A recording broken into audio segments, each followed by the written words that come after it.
In this video, we will learn about measures to overcome barriers to communication.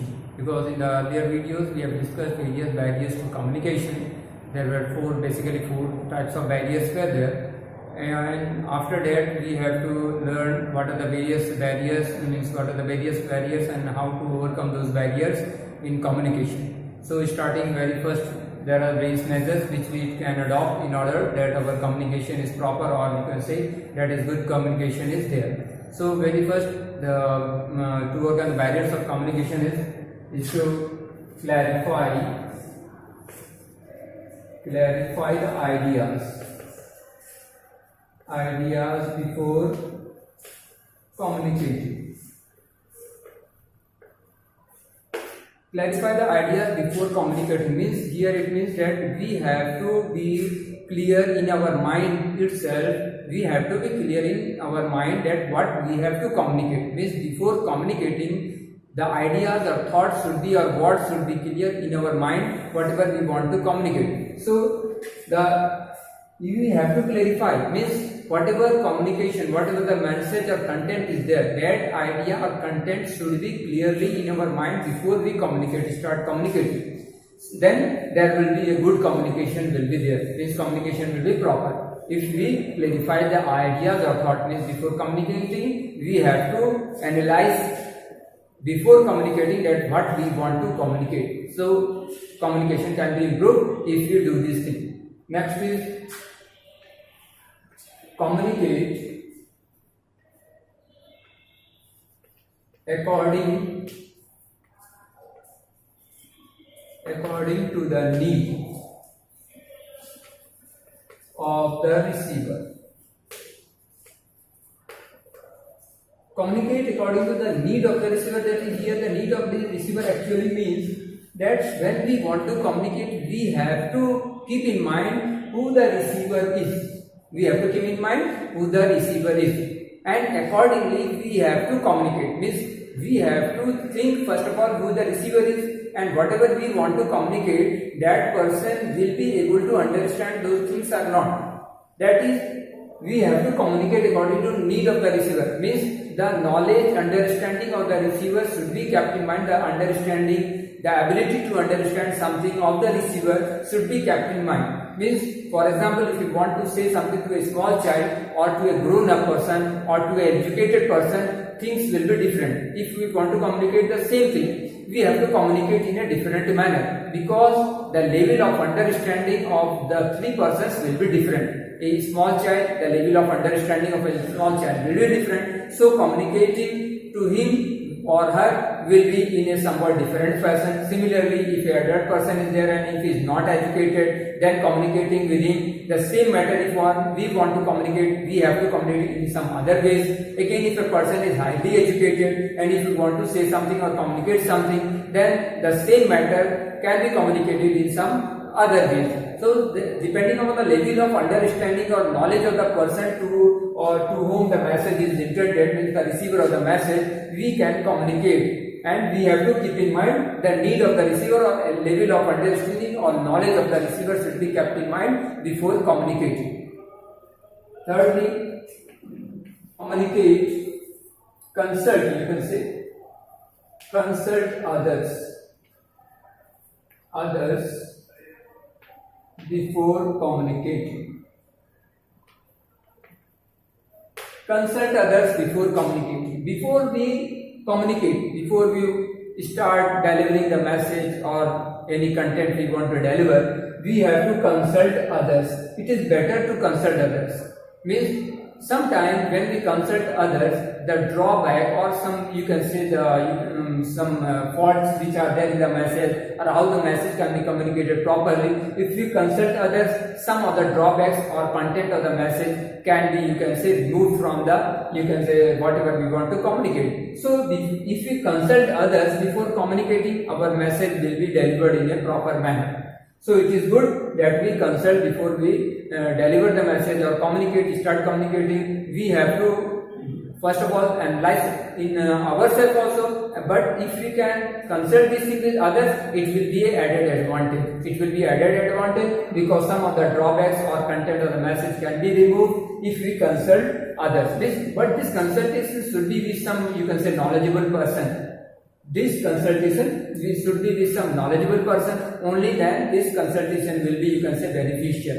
So consultation does not mean you can consult any other person. Any person consultation does not will give you the desired benefit. But if you consult some, you can say, the relevant person, right person, then some message, you can say, drawback of the message can be, you can say, it can be removed easily, and our communication will be proper.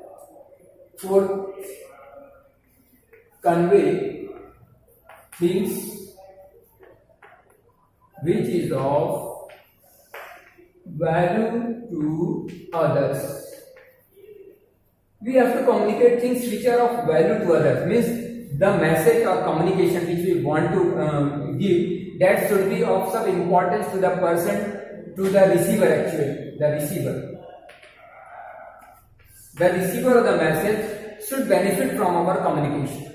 Means convey things of value which is to others. Means others means the receiver of the message. If you want to communicate, or there is a person who is the receiver is there, and if you want to communicate, we have to keep in mind that whatever we want to communicate, that will be of some benefit or value to the other person. Only then the communication can be proper. Otherwise, if some unimportant message is to be delivered to a person, then the person, if he thinks that the message which is being delivered to him will not benefit him at all, the concerned person will not pay any attention toward the message, because it will be of no value. Means whenever we want to communicate, we have to keep in mind that it should be the communication of the message should be of some importance or value to the receiver, to the person who is going to receive the message. Then only the communication can be expected, that communication will be good.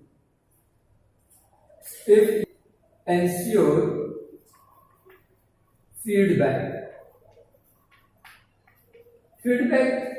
Ensuring feedback means some method or methodology should be devised that feedback is received. Means it should be, once the message has been delivered, the sender should, you can say, try to encourage the receiver of the message that he or she should respond whether the person has understood the message properly or not. So if feedback is ensured, communication can be, you can say, expected that it will be good. But if feedback is not taken, then communication cannot, most probably it is possible that the communication may not have taken place in a good manner or better manner. So if feedback is taken, if feedback is missed, the respondent, the receiver is responding also to the message which has been delivered, then it can be expected that communication will be good.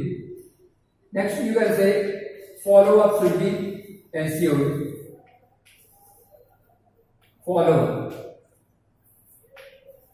Follow-up means here that once a message has been delivered, the superior or the senior should ensure that the work is being done according to the plan or according to the message or not. He should also ensure, means he should also recheck whether what has been delivered and the work is being performed according to the message which has been delivered or not. So follow-up should also be done, and only then communication can be, you can say, proper.